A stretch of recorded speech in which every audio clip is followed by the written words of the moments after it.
The St. Louis Rams travel to Washington, D.C. on Sunday to face the Redskins. St. Louis, a 2.5-point favorite on BETDAQ, 44 the total here. For the past couple of weeks, we've been saying the Rams a difficult team to figure out.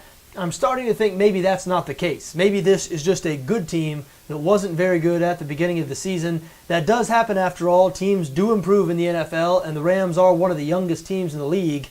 They're not young at the quarterback position anymore. They've made the switch back to veteran Shaun Hill, and their offense has improved since reinserting Hill into the lineup.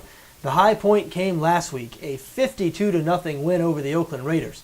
I know it's the Raiders, but 52-0, and it was about time for the Rams to get a little bit of a breather in their schedule. You look at the previous 6 games, just a gauntlet, tough team after tough team for the Rams, and they picked up several good wins. This team has beaten Seattle, San Francisco, and Denver over the past 7 weeks. There have been a couple of close losses sprinkled in there, but by and large, the Rams playing well on both sides of the ball. We mentioned Shaun Hill bringing some stability to the quarterback position. They've turned to young Trey Mason at running back. He's been running well, and that defense finally started to get after the quarterback after a slow start to the season in that regard. They've been playing well in the secondary also. They go on the road to Washington to face a Redskins team that coming off a good performance on offense themselves.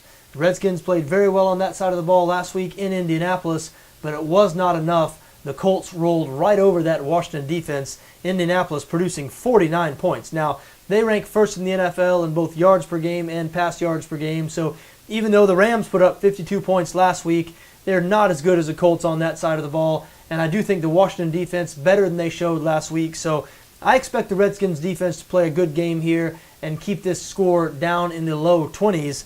But will it be enough to win? Do you trust Colt McCoy in this Washington offense? Keep in mind the Redskins have not been good at all at home this season. They failed to cover in their last 4 home games. Their last home game, as a matter of fact, they were beaten by 20 points by the Tampa Bay Buccaneers. So look, I think the Rams might just be a better team at this point. I do expect the Washington defense to play pretty well here. That's why I lean towards under 44. But the St. Louis defense has played like a top 10 unit over the past 6 weeks. And even though Colt McCoy might be the best quarterback on the Redskins roster right now, not sure this Colt McCoy-led Washington offense is good enough to consistently move the ball against this rapidly improving St. Louis defense. So I like the Rams in a relatively low-scoring game here. St. Louis minus 2.5, my recommendation. I'm also on under 44.